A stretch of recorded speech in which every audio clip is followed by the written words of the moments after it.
InnerQuest explores various pathways through which you can connect with the infinite wisdom of the universe and apply it to personal, professional, and spiritual growth. This program, featuring accomplished practitioners, educators, and authors, is provided by Infinity Foundation, an innovative center for holistic studies and research. We invite you to share this journey with us.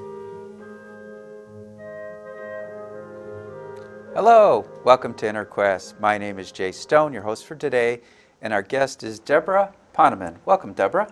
Thank you. Debra is the producer and messenger of Yes to Success. Thanks to Debra's inspiration, some of Debra's seminar participants have become best-selling authors, millionaires, and household names. Other workshop attendees discovered that they already had everything they needed to live a happy life, thanks to Debra. Debra, tell our audience about how you became interested in personal transformation 30 years ago. Wow. Well, I actually became interested in personal transformation 40 years ago. Okay. I started transcendental meditation when I was just a mere child and actually became a teacher of the transcendental meditation program in the early 70s and taught TM full-time and worked for the TM movement for 10 years. Mm-hmm. And how I became interested in teaching principles of success, basically I was teaching meditation for 10 years, loved it. One problem, I was completely broke. And I realized I had to make a little bit of money, so I didn't think about what I loved to do. What I did was I thought, how can I make a lot of money fast?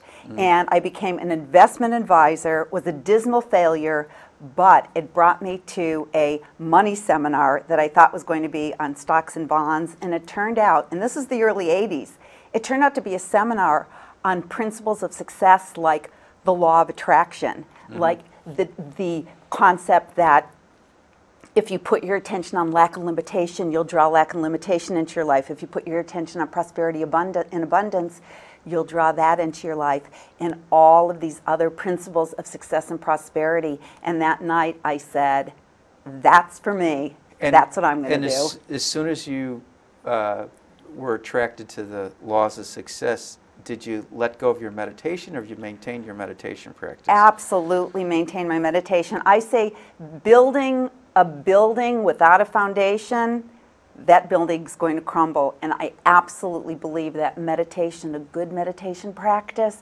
is the absolute foundation for building a building of success. Now, and, you know, the name of our program is InnerQuest, and most of the time we have like meditation teachers or Reiki masters, etc. And I'm interested about your meditation practice. Do you still do the TM, or have you gone on to other forms of meditation? Wow. Well, okay. Well, I will tell you that I love the Transcendental Meditation program, and I also am now teaching through the Art of Living Foundation. I teach techniques as taught by Sri Sri Ravi Shankar, and he teaches a fabulous meditation, a very powerful breathing technique, and I'm very involved in the Art of Living Foundation right now. Now, do you include some of those techniques, meditation, in your Yes to Success seminars? I don't teach them, but because when you teach meditation, it's a 3 or 4 day process in and of itself, but I absolutely tell people that it is a absolute requisite for having a healthy, happy, and successful life. Because you know, if you don't feel anchored to the silent depths of your own being, then no matter what you do, you're never going to be fulfilled. The fulfillment comes from inside out, and an effective meditation practice, as taught through the Art of Living Foundation or the Transcendental Meditation program, those are the types of meditation techniques that bring you that silence. What I'm hearing you saying, you can have all the material success, all the financial success, but if you don't feel it inward, then you're not a success. That is exactly what I'm saying. Now, exactly I'm going to hold up your Yes to Success so that our audience could see this. This is available on your website. And there's a subtitle here. Can you talk a little bit about the subtitle? what does it say? The effortless path to success and happiness. Why do you say it's effortless? Well, the reason why I say it's effortless is that people make success and happiness very, very complicated. And what I actually believe is that there is a natural flow in the universe. And if you can just tap into that natural flow instead of working against it. I mean, how many times have you said, oh, I didn't listen to my intuition? I don't know if I've ever said that at all. Well, maybe you haven't, but many I'm sure people there's have. times when I haven't listened, you know, and I've gone against what I, you know, my instinct. I just don't use those exact words. Exactly. But thought, and many people do. The impulse inside their heart says to go left, and their mind says to go right. And the more we could integrate our hearts and our minds, the more we can get in touch with our intuition, then everything becomes effortless. We don't make those mistakes that end up making our lives miserable. And I teach those in my Yes to Success program, how to become part of that natural flow of the universe instead of working against it. And I'm going to cover some of these parts of your Yes to Success seminar because they're interesting. For example, how to manifest the ideas that come to you. So what does that mean? Well, again, oftentimes so many of us do like spontaneous writing. You know, like Neil Donald Walsh got messages from God, right? He wrote all of these books and Conversations with God, right? Yeah. And he's like, oh, and people are like, oh, do you believe Neil Donald Walsh had a conversation with God? We have conversations with God every moment of our lives. He's there, he, she, whatever that higher force is always speaking through us. And we always get these downloads. The problem is, we don't listen to what the download is. We let our intellect get in the way. We let other people's opinions get in the way. But what we deal with in the Yes to Success seminar is how we can more effortlessly listen to those downloads and take fearless action. Now, is there an age limitation? What age could, say, a young person start saying yes to success? And is there a glass ceiling for an older person? There is no glass ceiling. Definitely, there's no glass ceiling for an older person, because even if you have 2 or 3 days to live it full out, play full out. And that's another thing that we talk about in Yes to Success. And the young people I've had, the youngest person who's attended Yes to Success was 9. And boy, she was just a firecracker. Everyone loved her. And she is absolutely on a roll manifesting her dreams right now. How old is she now? She is now 10. Okay, so it's relatively new. Have you thought about taking your Yes to Success program to grade schools and high schools? I actually speak in grade schools and high schools in the area because, you know, I wrote the book Chicken Soup for the American Idol Soul. Yeah. So, because I interviewed 50 of these American Idols, and there's nobody that illustrates principles of overcoming adversity and manifesting your dreams better than the idols.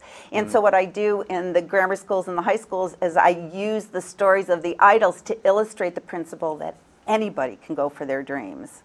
Now, another section of your Yes to Success program is follow your heart to your life's purpose. And why is it so important that we fulfill our life purpose or we listen to our heart? Well, first of all, every person was put on earth with a purpose, right? And there are, for example, let's say you want to be a speaker. And you're like, oh, I'm not good at speaking. I know that I have a message. Well, not only do you know you have a message, but there are people who are waiting for your message. There are people who need to learn some things, and they need to learn those things from you. And if you don't accept that mantle of what you were put on earth to do, these people will still be waiting for you. Well, also I know if someone isn't fulfilling their purpose, including me, it would gnaw at them. It would be like something trapped inside that has to come out. Yes, absolutely. And your purpose can change. That's the other thing. Or just take on different forms, same purpose, different form.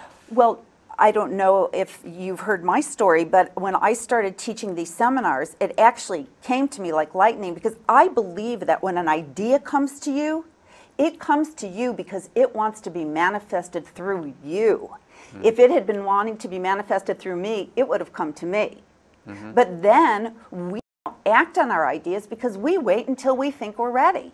But you'll never think you're ready because we live in a relative universe. Nothing is ever going to be tied up in a neat little package. So loose ends and all, you have to take action. I always tell people, take a step from which there's no turning back.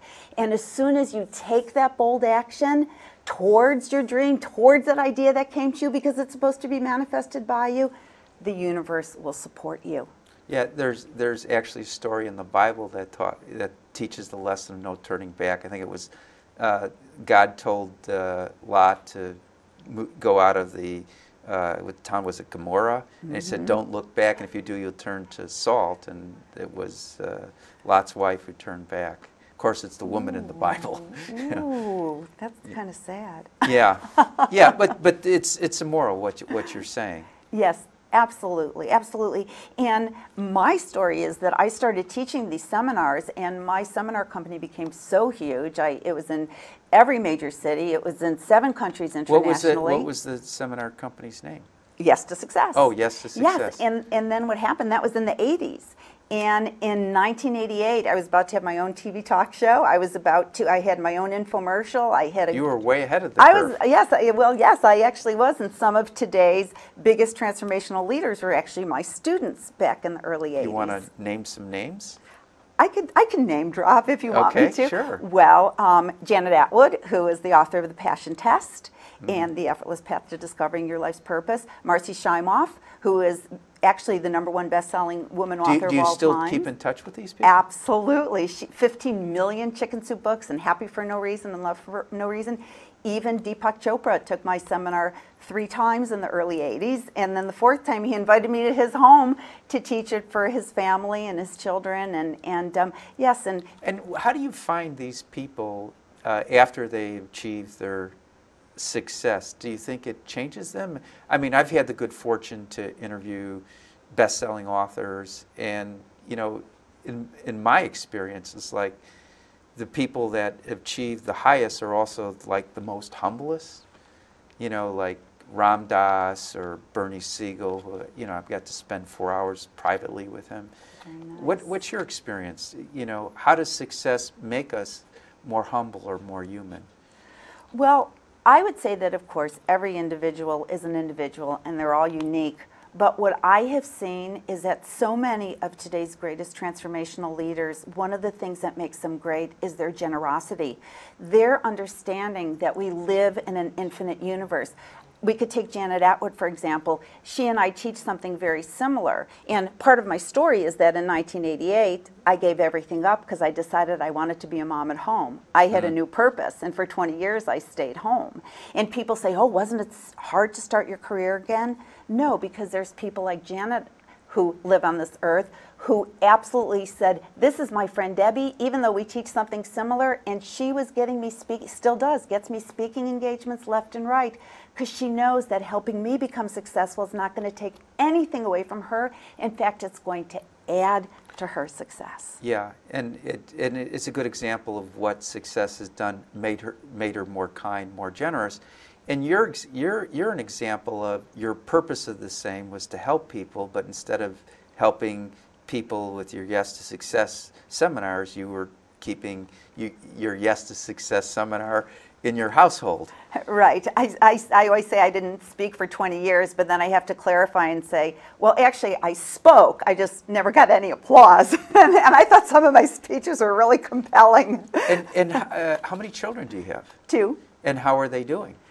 They're great. I mean, they're fantastic. And my daughter is 22 and my son is 19. My son is a mega entrepreneur and my daughter is everybody's psychiatrist. And Wait.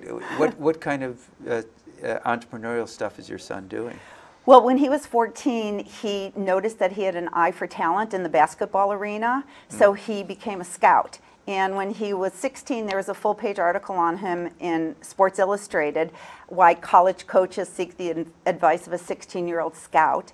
He now has his own YouTube channel, and last count, he had about 2.5 million hits. What's the name of your son? Daniel Poneman. Poneman. Like phone man without the H. Daniel